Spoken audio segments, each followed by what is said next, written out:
Will you pray her out or will you pay her out? Stay tuned.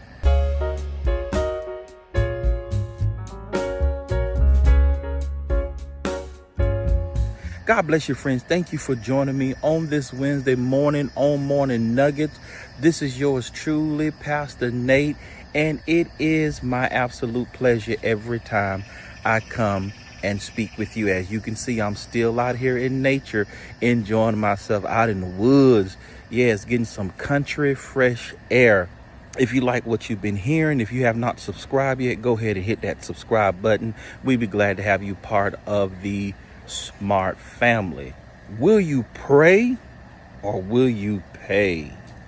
Friend, when I was young, growing up, and it was 4 boys in the house, my grandparents raised us. My grandma would always say, son, you were raised in the church, and you know those people don't mean you no good. If you go down there, follow the crowd, and you get in trouble and you get put in jail, I'm not coming to get you out. First of all, because you know better.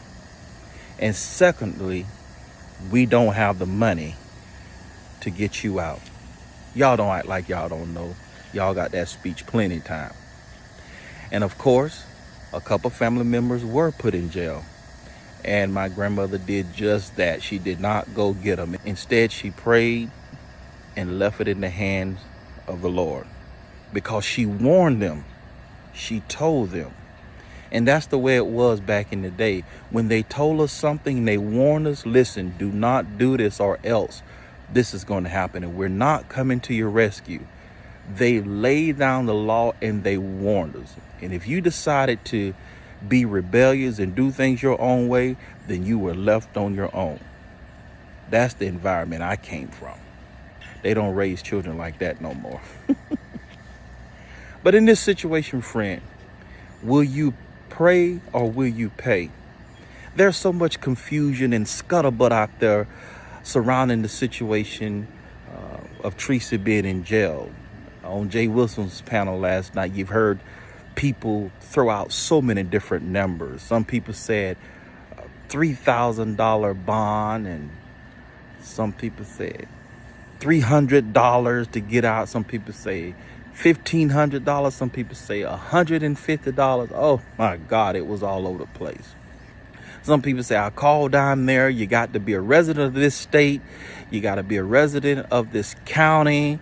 It was just so many strict requirements. Maybe God was arranging this situation where nobody could help but him. Maybe God is saying, I got this one. Y'all step back. There's nothing you guys could do anyway.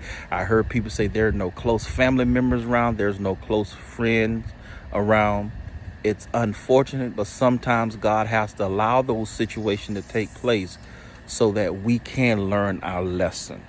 Again, I like Tracy. I don't always agree with some of the things she did or said.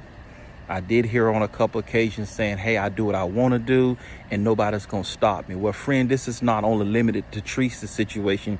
This is to an audience at large. There is somebody out there that will stop you. Don't get it twisted.